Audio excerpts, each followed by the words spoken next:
आजच्या लेक्चरमध्ये आपण नवीन कन्सेप्ट अभ्यासतोय आणि अर्थातच ही नवीन कन्सेप्ट आहे सरफेस टेन्शनची. विद्यार्थी मित्रांनो, सरफेस टेन्शनची ही कन्सेप्ट अभ्यासत असताना या कन्सेप्टशी रिलेटेड असणाऱ्या काही महत्त्वाच्या टर्म्स देखील आपण अभ्यासल्या पाहिजेत आणि अर्थातच यामधली अत्यंत महत्त्वाची अशी पहिली टर्म आहे इंटरमॉलिक्युलर फोर्स. आता विद्यार्थी मित्रांनो, इंटरमॉलिक्युलर फोर्स म्हणजे काय? तर इंटरमॉलिक्युलर फोर्सची अत्यंत सोपी अशी एक डेफिनेशन आहे आणि या डेफिनेशनच्या माध्यमातून आपण इंटरमॉलिक्युलर फोर्स म्हणजे नेमकं काय हे त्या ठिकाणी सहजरित्या अभ्यासू शकतो. काय आहे ही डेफिनेशन? तर ही डेफिनेशन अशी आहे की the force of attraction between any two molecules of a substance is called as intermolecular force. Substance मधल्या कोणत्याही दोन मॉलिक्युल मध्ये जे फोर्स ऑफ अट्रॅक्शन असतं त्या फोर्स ऑफ अट्रॅक्शनलाच आपण इंटरमॉलिक्युलर फोर्स असं म्हणतो. आता विद्यार्थी मित्रांनो, हा जो इंटरमॉलिक्युलर फोर्स आहे, हा इंटरमॉलिक्युलर फोर्स त्या ठिकाणी सॉलिड मध्ये आपल्याला आढळतो. हा इंटरमॉलिक्युलर फोर्स त्या ठिकाणी लिक्विड मध्ये देखील एक्झिस्ट असतो आणि हा इंटरमॉलिक्युलर फोर्स गॅसेस मध्ये देखील त्या ठिकाणी एक्झिस्ट असतो. जर सॉलिडचा विचार केला तर आपण ग्लासचं उदाहरण घेऊ शकतो, काचेचं उदाहरण घेऊ शकतो. काचेच्या दोन मॉलिक्युल मध्ये जो फोर्स त्या ठिकाणी आपल्याला आढळतो तो इंटरमॉलिक्युलर फोर्सच आहे. लिक्विडचा जर विचार केला तर लिक्विडच्या अर्थातच वॉटरच्या कोणत्याही दोन मॉलिक्युल मध्ये जे फोर्स ऑफ अट्रॅक्शन आहे तो इंटरमॉलिक्युलर फोर्सच आहे. आणि जर आपण गॅसचा जर विचार केला तर गॅसच्या दोन मॉलिक्युल्स मध्ये जे फोर्स ऑफ अट्रॅक्शन असतं ते force of attraction intermolecular force हेच आहे. आता विद्यार्थी मित्रांनो, आपण या बोर्डवरती त्या ठिकाणी चॉकच्या माध्यमातून लिहिलेलं आहे. आता ह्या बोर्डच्या मॉलिक्युल आणि चॉकच्या मॉलिक्युल यांच्यामध्ये देखील जे फोर्स ऑफ अट्रॅक्शन आहे ते फोर्स ऑफ अट्रॅक्शन म्हणजे इंटरमॉलिक्युलर फोर्सच आहे. आणि मग विद्यार्थी मित्रांनो, इंटरमॉलिक्युलर फोर्स बद्दल बोलल्यानंतर सॉलिड मध्ये हा इंटरमॉलिक्युलर फोर्स आपल्याला जास्त असलेला आढळतो. लिक्विड मध्ये आपला हाच इंटरमॉलिक्युलर फोर्स सॉलिड पेक्षा कमी असलेला आढळतो. तर गॅसेस मध्ये हाच इंटरमॉलिक्युलर फोर्स आपल्याला लिक्विड पेक्षाही कमी आढळतो. म्हणजे हा इंटरमॉलिक्युलर फोर्स सॉलिड मध्ये सर्वात जास्त आहे. हा इंटरमॉलिक्युलर फोर्स लिक्विड मध्ये सॉलिड पेक्षा काहीसा कमी आहे आणि हा इंटरमॉलिक्युलर फोर्स गॅसेस मध्ये सॉलिड आणि लिक्विड पेक्षा कमी असलेला आपल्याला आढळतो. आता विद्यार्थी मित्रांनो, इंटरमॉलिक्युलर फोर्स बद्दल बोलत असताना इंटरमॉलिक्युलर फोर्सच्या काही महत्त्वाच्या प्रॉपर्टीज आहेत. त्यामध्ये इंटरमॉलिक्युलर फोर्सची पहिली प्रॉपर्टी आहे intermolecular force does not obey inverse square law of distance. विद्यार्थी मित्रांनो, इंटरमॉलिक्युलर फोर्स हा inverse square law of distance obey करत नाही. आता हा जो इंटरमॉलिक्युलर फोर्स आहे, हा इंटरमॉलिक्युलर फोर्स कसा आहे? तर हा intermolecular force short range force आहे. अर्थातच हा जो इंटरमॉलिक्युलर फोर्स आहे हा ज्या दोन मॉलिक्युल मध्ये आहे त्या दोन मॉलिक्युल मधलं डिस्टन्स 10⁻⁹ मीटर इतकं जर असेल तरच त्या दोन मॉलिक्युल मध्ये हा फोर्स एक्झिस्ट असलेला दिसेल. विद्यार्थी मित्रांनो, हा जो इंटरमॉलिक्युलर फोर्स आहे, हा इंटरमॉलिक्युलर फोर्स आपण बोर्डच्या माध्यमातून देखील अभ्यासण्याचा काय करतोय? प्रयत्न करतोय. तर सर्वप्रथम विद्यार्थी मित्रांनो, इंटरमॉलिक्युलर फोर्सची डेफिनेशन काय आहे ती डेफिनेशन त्या ठिकाणी आपण अभ्यासण्याचा प्रयत्न करू. काय सांगितलं या डेफिनेशन मध्ये? The force of attraction between any two molecules of substance is called intermolecular force. Substance मधल्या दोन मॉलिक्युल मध्ये जे फोर्स ऑफ अट्रॅक्शन आपल्याला आढळतं ते फोर्स ऑफ अट्रॅक्शन म्हणजेच इंटरमॉलिक्युलर फोर्स आहे. This force is more in solid, less in liquid and least in gases. विद्यार्थी मित्रांनो, आपण आता सांगितल्याप्रमाणे सॉलिड मध्ये आढळणारा इंटरमॉलिक्युलर फोर्स हा त्या ठिकाणी आपल्याला सर्वात जास्त आढळतो त्याहीपेक्षा कमी आपल्याला लिक्विड मध्ये आढळतो आणि त्याहीपेक्षा कमी आपल्याला हा फोर्स गॅसेस मध्ये आढळतो. म्हणजे इंटरमॉलिक्युलर फोर्स सॉलिड मध्ये सर्वात जास्त, त्यापेक्षा कमी लिक्विड मध्ये आणि त्याहीपेक्षा कमी गॅसेस मध्ये. आता हा जो इंटरमॉलिक्युलर फोर्स आहे ना, ह्या इंटरमॉलिक्युलर फोर्सच्या काही महत्त्वाच्या प्रॉपर्टीज आहेत. त्यामध्ये आपण आता सांगितल्याप्रमाणे सगळ्यात पहिली जी प्रॉपर्टी आहे ती प्रॉपर्टी अशी आहे, this force does not obey inverse square law. अर्थातच विद्यार्थी मित्रांनो, इंटरमॉलिक्युलर फोर्स हा inverse square law of distance त्या ठिकाणी ओबे करत नाही. त्यानंतर विद्यार्थी मित्रांनो, याची दुसरी आणि अत्यंत महत्त्वाची अशी प्रॉपर्टी कोणती? It is a force of very short range about 10⁻⁹ metre. विद्यार्थी मित्रांनो, हा जो इंटरमॉलिक्युलर फोर्स आहे हा शॉर्ट रेंज फोर्स आहे आणि अर्थातच या फोर्सची रेंज किती आहे? 10⁻⁹ मीटर. मग याचं एक्सप्लेनेशन जर द्यायचं झालं तर एक्सप्लेनेशन काय असू शकतं? Intermolecular forces such as cohesive force and adhesive force are effective up to the short distance nearly equal to 10⁻⁹ meter. आता विद्यार्थी मित्रांनो, हा जो इंटरमॉलिक्युलर फोर्स आहे ज्याच्यामध्ये इंटरमॉलिक्युलर फोर्सचे आपल्याला दोन टाइप्स असलेले आढळतात. त्यातला पहिला टाइप आहे कोहेसिव्ह फोर्स आणि दुसरा टाइप आहे adhesive फोर्स. आणि मग कोहेसिव्ह फोर्स असेल किंवा adhesive फोर्स असेल, हे जे इंटरमॉलिक्युलर फोर्सेस आहेत, हे इंटरमॉलिक्युलर फोर्सेस आपल्याला 10⁻⁹ मीटर या डिस्टन्स पर्यंत त्या ठिकाणी आपल्याला असलेले आढळतील. दोन मॉलिक्युल मधलं डिस्टन्स हे जर 10⁻⁹ मीटर असेल तर 10⁻⁹ मीटर एवढ्या डिस्टन्स पर्यंतच हे फोर्सेस त्या ठिकाणी आपल्याला इफेक्टिव्ह असलेले आढळतील. अर्थातच 10⁻⁹ मीटर पेक्षा जर जास्त डिस्टन्स असेल, कशामधलं? दोन मॉलिक्युल मधलं डिस्टन्स हे जर 10⁻⁹ मीटर पेक्षा जर जास्त असेल तर त्या डिस्टन्स साठी त्या दोन मॉलिक्युल मध्ये तो फोर्स एक्झिस्ट असलेला आपल्याला दिसणार नाही. याचाच अर्थ आता सांगितल्याप्रमाणे हा फोर्स 10⁻⁹ मीटर एवढ्या डिस्टन्स पर्यंतच इफेक्टिव्ह आहे, त्यापेक्षा जास्त डिस्टन्सला हा फोर्स इफेक्टिव्ह असलेला आपल्याला दिसत नाही. आणि अत्यंत महत्त्वाची अशी तिसरी प्रॉपर्टी आहे, intermolecular forces are electromagnetic in nature. Intermolecular force हा त्या ठिकाणी कसला फोर्स आहे? इलेक्ट्रोमॅग्नेटिक फोर्स आहे. विद्यार्थी मित्रांनो, इंटरमॉलिक्युलर फोर्स अभ्यासल्यानंतर इंटरमॉलिक्युलर फोर्सचे टाइप्स आपण विचारात घेऊ. इंटरमॉलिक्युलर फोर्सचा पहिला टाइप आहे कोहेसिव्ह फोर्स, तर इंटरमॉलिक्युलर फोर्सचा दुसरा टाइप आहे अधेसिव्ह फोर्स. आता विद्यार्थी मित्रांनो, कोहेसिव्ह फोर्स म्हणजे काय? The force of attraction between any two molecules of same substance, then that force of attraction is called as cohesive force. विद्यार्थी मित्रांनो, एकाच सबस्टन्सच्या दोन मॉलिक्युल्स मध्ये जे फोर्स ऑफ अट्रॅक्शन आढळतं त्या फोर्स ऑफ अट्रॅक्शनलाच आपण कोहेसिव्ह फोर्स म्हणतोय. आणि सबस्टन्सची ही जी प्रॉपर्टी आहे त्याला आपण कोहेजन म्हणतोय. आता विद्यार्थी मित्रांनो, कोहेसिव्ह फोर्सची एक्झाम्पल सांगायची जर झाली तर कोणती एक्झाम्पल सांगणार? The force of attraction between two glass molecules. काचेच्या दोन मॉलिक्युल्स मध्ये जे फोर्स ऑफ अट्रॅक्शन आढळतं ते कोहेसिव्ह फोर्स ऑफ अट्रॅक्शन असतं. Force of attraction between water molecules, वॉटरच्या दोन मॉलिक्युल्स मध्ये जे फोर्स ऑफ अट्रॅक्शन असतं ते फोर्स ऑफ अट्रॅक्शन म्हणजेच cohesive force. Force of attraction between air molecules, air molecule मध्ये जे फोर्स ऑफ अट्रॅक्शन असतं, कोणत्याही दोन एअर मॉलिक्युल मध्ये जे फोर्स ऑफ अट्रॅक्शन असतं ते फोर्स ऑफ अट्रॅक्शन म्हणजेच कोहेसिव्ह फोर्स.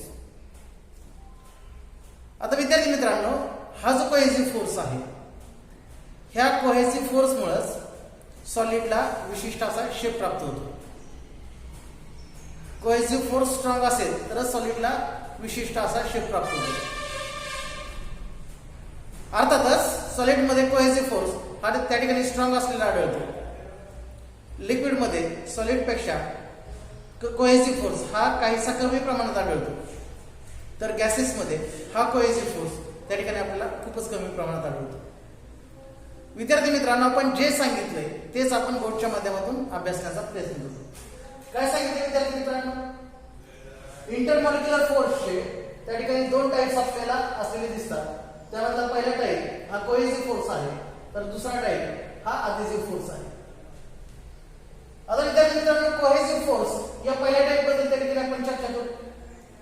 कोहेसिव्ह फोर्स बद्दल काय सांगितलं गेलं? The force of attraction between any two molecules of same substance is called as cohesive force. एका सबस्टन्सच्या दोन मॉलिक्युल्स मध्ये जे फोर्स ऑफ अट्रॅक्शन असतं त्याला आपण काय म्हणतोय? कोहेसिव्ह फोर्स म्हणतो. आणि विद्यार्थी मित्रांनो, एक्झाम्पलच सांगायची झाली तर एक्झाम्पल काय सांगू शकतो आपण? The force of attraction between two glass molecules. Glass म्हणजे काच. काचेच्या दोन मॉलिक्युल्स मध्ये जे फोर्स ऑफ अट्रॅक्शन असतं ते अर्थातच कोणता फोर्स असतो? कोहेसिव्ह फोर्स असतो. The force of attraction between two water molecules. दोन वॉटर मॉलिक्युल मध्ये जे फोर्स ऑफ अट्रॅक्शन असतं ते फोर्स ऑफ अट्रॅक्शन म्हणजेच कोहेसिव्ह फोर्स. त्यानंतर गॅसेसचा विचार करता. The force of attraction between two air molecule. दोन एअर मॉलिक्युल मध्ये जे फोर्स ऑफ अट्रॅक्शन असतं ते फोर्स ऑफ अट्रॅक्शन म्हणजे त्या ठिकाणी कोणता फोर्स? Cohesive force. आता विद्यार्थी मित्रांनो, कोहेसिव्ह फोर्स बद्दल बोलल्यानंतर कोहेसिव्ह फोर्स कोणत्या घटकामध्ये जास्त आहे आणि कोणत्या घटकामध्ये एकदम मिनिमम आहे याबद्दल देखील आपण त्या ठिकाणी चर्चा करतोय. आणि मग ही चर्चा करत असताना आपण त्या ठिकाणी सांगतोय cohesive force is maximum in solid, lesser in liquid and least in gases. Cohesive force हा त्या ठिकाणी सॉलिड मध्ये सर्वात जास्त असलेला आपल्याला आढळतो. लिक्विड मध्ये सॉलिड पेक्षा कमी असलेला आढळतो, तर गॅस मध्ये सॉलिड आणि लिक्विड पेक्षाही कमी असलेला आढळतो. Solids have definite shape and size due to strong force of cohesion among their molecules. सॉलिडचे जे मॉलिक्युल्स आहेत त्या मॉलिक्युल्स मध्ये स्ट्रॉंग फोर्सेस ऑफ कोहेजन असल्यामुळे, स्ट्रॉंग कोहेसिव्ह फोर्स असल्यामुळे सॉलिडला विशिष्ट असा शेप आणि साईज प्राप्त झालेली त्या ठिकाणी आपल्याला दिसतं. आणि विद्यार्थी मित्रांनो, कोहेसिव्ह फोर्स अभ्यासल्यानंतर आपण अधेसिव्ह फोर्स अभ्यासण्याचा प्रयत्न करू. अधेसिव्ह फोर्सचे डेफिनेशन काय सांगू शकतो आपण? The force of attraction between any two molecules of different substance, then that force of attraction is called as adhesive force.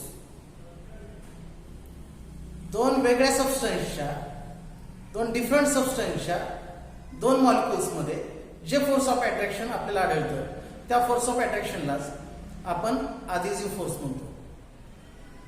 आता विद्यार्थी मित्रांनो, अधेसिव्ह फोर्सची एक्झाम्पल सांगायची झाली तर आपण कोणकोणते एक्झाम्पल सांगू शकतो? तर त्यामधलं पहिलं एक्झाम्पल आहे the force of attraction between ink molecule and paper molecule. विद्यार्थी मित्रांनो, आपण पेपरवरती त्या ठिकाणी पेनाच्या माध्यमातून लिहित असतो. आता पेनाची जी शाई आहे, पेनाची जी इंक आहे, ती इंक ज्यावेळेस आपण पेपरवरती लिहित असतो त्यावेळेस त्या पेपरला ती इंक काय होते? स्टिक होते. आणि मग पेपरला स्टिक होणाऱ्या इंकमध्ये, इंकच्या मॉलिक्यूलमध्ये आणि पेपरच्या मॉलिक्यूलमध्ये जे फोर्स ऑफ अट्रॅक्शन आपल्याला भेटतं त्या फोर्स ऑफ अट्रॅक्शनलाच आपण अधेसिव्ह फोर्स ऑफ अट्रॅक्शन म्हणतो. आता विद्यार्थी मित्रांनो, हा अधेसिव्ह फोर्स आणखी त्या ठिकाणी आपल्याला कशामध्ये भेटू शकतो? तर force of attraction between glass molecule and water molecule. Glass मॉलिक्यूलमध्ये आणि वॉटर मॉलिक्यूलमध्ये जे फोर्स ऑफ अट्रॅक्शन असतं ते फोर्स ऑफ अट्रॅक्शन देखील कसलं फोर्स ऑफ अट्रॅक्शन आहे? अधेसिव्ह फोर्स ऑफ अट्रॅक्शनच आहे. आणि विद्यार्थी मित्रांनो, हा अधेसिव्ह फोर्स त्या ठिकाणी आपण बोर्डच्या माध्यमातून देखील अभ्यासण्याचा प्रयत्न करू. काय सांगितलं विद्यार्थी मित्रांनो? The force of attraction between any two molecules of different substance is called as adhesive force. दोन वेगळ्या सबस्टन्सच्या दोन मॉलिक्यूलमध्ये जे फोर्स ऑफ अट्रॅक्शन आपल्याला भेटतं त्या फोर्स ऑफ अट्रॅक्शनला आपण काय म्हणतो आधीची फोर्स म्हणतो. आता विद्यार्थी मित्रांनो, आधीची फोर्सची जी काही एक्झाम्पल आहे त्यामध्ये पहिले एक्झाम्पल आपण काय सांगू शकतो, the force of attraction between ink molecule and paper molecule. इंकचा मॉलिक्यूल आणि पेपरचा मॉलिक्यूल यांच्यामध्ये जे फोर्स ऑफ अट्रॅक्शन असतं ते फोर्स ऑफ अट्रॅक्शन म्हणजेच आधीची फोर्स. त्याचबरोबर force of attraction between glass molecules and water molecule. आपण त्या ठिकाणी काचेचं भांडे घेतलं आणि त्या काचेच्या भांड्यात आपण त्या ठिकाणी काय केलं, वॉटर टाकलं. तर काचेच्या भांड्यात वॉटर टाकल्यानंतर वॉटरचे मॉलिक्यूल्स किंवा वॉटर त्या ग्लासला त्या ठिकाणी काय करतील, वेट्स करतील. अर्थातच ग्लास मॉलिक्यूलमध्ये आणि वॉटर मॉलिक्यूलमध्ये आपल्याला फोर्स ऑफ अट्रॅक्शन असलेले त्या ठिकाणी आढळेल. आणि ते जे फोर्स ऑफ अट्रॅक्शन आहे ते फोर्स ऑफ अट्रॅक्शन म्हणजे त्या ठिकाणी आधीची फोर्स आहे. त्यानंतर तिसरे एक्झाम्पल विद्यार्थी मित्रांनो आपण काय समजू शकतो, the force of attraction between water molecule and air molecule. त्या ठिकाणी रिव्हर असेल, पॉन्ड असेल किंवा सी असेल, हे जे घटक आहेत यांच्यामध्ये जे वॉटर आहे त्या वॉटरच्या वरती त्या ठिकाणी ऍटमॉस्फिअर प्रेझेंट असलेलं दिसतं, एअर प्रेझेंट असलेलं दिसतं. आणि मग वॉटर आणि त्यांच्या अभावाला असलेले जे एअर मॉलिक्यूल्स आहेत त्या एअर मॉलिक्यूल्स मध्ये आणि वॉटर मॉलिक्यूल्स मध्ये जे फोर्स ऑफ अट्रॅक्शन असतं त्या फोर्स ऑफ अट्रॅक्शनला त्या ठिकाणी आपण काय म्हणतो, आधीची फोर्स ऑफ अट्रॅक्शन. विद्यार्थी मित्रांनो, आपण जे एक्झाम्पल सांगितले, आपण जे एक्झाम्पल अभ्यासले त्या एक्झाम्पल मध्ये आपण पहिले जे एक्झाम्पल अभ्यासलं त्या एक्झाम्पल मध्ये आपण हे बघितलं की आपण पेनाच्या माध्यमातून, पेनाच्या शाईच्या माध्यमातून आपण पेपरवरती लिहिण्याचा प्रयत्न करत होतो. मग ज्यावेळेस आपण लिहिण्याचा प्रयत्न करत होतो त्यावेळेस आपण ज्या पेनाच्या माध्यमातून लिहित होतो त्या पेनातले जे इंक मॉलिक्यूल आहे ते पेपर मॉलिक्यूलला त्या ठिकाणी काय होत होते, स्टिक होत होते. लिहिते वेळी इंक मॉलिक्यूल पेपर मॉलिक्यूलला स्टिक होत होते आणि ते जे स्टिक होणं आहे ते ज्या फोर्स ऑफ अट्रॅक्शन मुळे आहे त्याला आपण फोर्स ऑफ अधेशन किंवा अधेसिव्ह फोर्स ऑफ अट्रॅक्शन असं त्या ठिकाणी म्हणतो. विद्यार्थी मित्रांनो, या ठिकाणी आपण जे दुसरे एक्झाम्पल दिले ते दुसरे एक्झाम्पल आपण त्या ठिकाणी डिटेल अभ्यासण्याचा प्रयत्न करू. हे एक्झाम्पल अभ्यासत असताना त्या ठिकाणी विद्यार्थी मित्रांनो आपण काय घेतलं आहे, ग्लास कंटेनर घेतला आहे आणि त्या ग्लास कंटेनर मध्ये आपण वॉटर फिल केले. अर्थातच फिल केलेलं वॉटर ग्लास कंटेनरच्या वॉल्सना त्या ठिकाणी काय करतं, वेट करतं. आणि मग फिल केलेलं वॉटर ग्लास कंटेनरच्या वॉल्सना वेट करतं. आणि अर्थातच हे त्या ठिकाणी कशामुळे घडतं, तर ग्लास कंटेनरची वॉल्स आणि वॉटर यांच्यामध्ये असणारे जे फोर्स ऑफ अट्रॅक्शन आहे, यांच्यामध्ये असणारे जे फोर्स ऑफ अधेशन आहे, त्या फोर्स ऑफ अधेशन मुळे अर्थातच अधेसिव्ह फोर्स मुळे आपल्याला हे घडताना दिसतं. आणि मग विद्यार्थी मित्रांनो, आपण इंटरमॉलिक्युलर फोर्स बद्दल बोललो, इंटरमॉलिक्युलर फोर्सची डेफिनेशन बघितली, इंटरमॉलिक्युलर फोर्सचे टाइप्स बघितले, इंटरमॉलिक्युलर फोर्सचा पहिला टाइप अभ्यासला. अर्थातच इंटरमॉलिक्युलर फोर्सचा पहिला टाइप होता कोएसिव्ह फोर्स. इंटरमॉलिक्युलर फोर्सचा पहिला टाइप अभ्यासल्यानंतर आपण इंटरमॉलिक्युलर फोर्सचा सेकंड टाइप देखील त्या ठिकाणी अभ्यासण्याचा प्रयत्न केला. आणि अर्थातच इंटरमॉलिक्युलर फोर्सचा सेकंड टाइप हा त्या ठिकाणी आपल्याला काय भेटला, अधेसिव्ह फोर्स. या महत्वाच्या टर्म्स अभ्यासल्यानंतर आपण रेंज ऑफ मॉलिक्युलर अट्रॅक्शन, त्यानंतर स्फिअर ऑफ इन्फ्लुएन्स आणि अत्यंत महत्वाची अशी तिसरी टर्म अर्थातच त्याला आपण सरफेस फिल्म म्हणतोय, या सर्व महत्वाच्या टर्म्स या आपण या ठिकाणी अभ्यासण्याचा काय करू, प्रयत्न करू. त्यातली सर्वात पहिली टर्म आहे रेंज ऑफ मॉलिक्युलर अट्रॅक्शन. काय सांगितलं विद्यार्थी मित्रांनो याच्यामध्ये, the maximum distance between two molecules up to which intermolecular force of attraction is effective is called as range of molecular attraction. दोन मॉलिक्यूल मधल्या ज्या मॅक्सिमम डिस्टन्स पर्यंत इंटरमॉलिक्युलर फोर्स इफेक्टिव्ह आहे, दोन मॉलिक्यूल मधलं ते मॅक्सिमम डिस्टन्स म्हणजेच range of molecular attraction. आणि विद्यार्थी मित्रांनो, आपण सर्वांना माहितीच आहे 10⁻⁹ मीटर एवढं जर दोन मॉलिक्यूल मधलं डिस्टन्स असेल तर एवढ्या डिस्टन्ससाठीच त्या ठिकाणी इंटरमॉलिक्युलर फोर्स इफेक्टिव्ह आहे. डिस्टन्स जर 10⁻⁹ मीटर पेक्षा जास्त असेल तर त्या डिस्टन्ससाठी इंटरमॉलिक्युलर फोर्स इफेक्टिव्ह नसेल. आणि मग फक्त आणि फक्त 10⁻⁹ मीटर एवढ्याच डिस्टन्स पुरता इंटरमॉलिक्युलर फोर्स हा त्या ठिकाणी कसा असलेला दिसतोय, इफेक्टिव्ह असलेला दिसतोय. आणि म्हणून हे डिस्टन्स म्हणजेच रेंज ऑफ मॉलिक्युलर अट्रॅक्शन. आता विद्यार्थी मित्रांनो, याच्यामध्ये दुसरी टर्म त्या ठिकाणी आपण अभ्यास करूया आणि ती म्हणजे स्फिअर ऑफ इन्फ्लुएन्स. आता स्फिअर ऑफ इन्फ्लुएन्स ची जी टर्म आहे ती टर्म काय नेमकी? an imaginary sphere drawn with molecule as a center. आपण त्या ठिकाणी एक इमॅजिनरी स्फिअर ड्रॉन करायचा आहे आणि ह्या इमॅजिनरी स्फिअरचा सेंटर हा त्या ठिकाणी एक मॉलिक्यूल आहे. and the molecular range as a radius is called as sphere of influence. विद्यार्थी मित्रांनो, आपण एक इमॅजिनरी स्फिअर ड्रॉन करायचा आहे आणि ह्या इमॅजिनरी स्फिअरचा सेंटर हा एक मॉलिक्यूल आहे. आणि हा जो मॉलिक्यूल आहे त्या मॉलिक्यूलची मॉलिक्युलर रेंज ही त्या ठिकाणी स्फिअरच्या रेडियस इतकी आहे. काय सांगितलं विद्यार्थी मित्रांनो? आपण एक इमॅजिनरी स्फिअर ड्रॉन केलाय आणि या इमॅजिनरी स्फिअर मध्ये सेंटरला त्या ठिकाणी एक मॉलिक्यूल आहे. या मॉलिक्यूलची मॉलिक्युलर रेंज ही स्फिअरच्या रेडियस इतकी आहे. यालाच आपण स्फिअर ऑफ इन्फ्लुएन्स म्हणतो. यालाच विद्यार्थी मित्रांनो आपण स्फिअर ऑफ इन्फ्लुएन्स म्हणतो. आणि याच्यानंतर अत्यंत महत्त्वाची अशी तिसरी टर्म आहे स्फिअर सरफेस फिल्म. आता विद्यार्थी मित्रांनो, सरफेस फिल्म ही जी महत्त्वाची टर्म आहे याच्यामध्ये काय सांगितलं? A thin film of liquid near its surface having thickness equal to the molecular range of that liquid is called as surface film. लिक्विडचा जो सरफेस आहे त्या लिक्विडच्या सरफेसचा थिकनेस हा मॉलिक्युलर रेंज इतका अर्थातच 10⁻⁹ मीटर इतका जर असेल तर तो सरफेसचा वरचा जो लेअर आहे त्या वरच्या लेअरलाच त्या ठिकाणी आपण काय सांगतोय?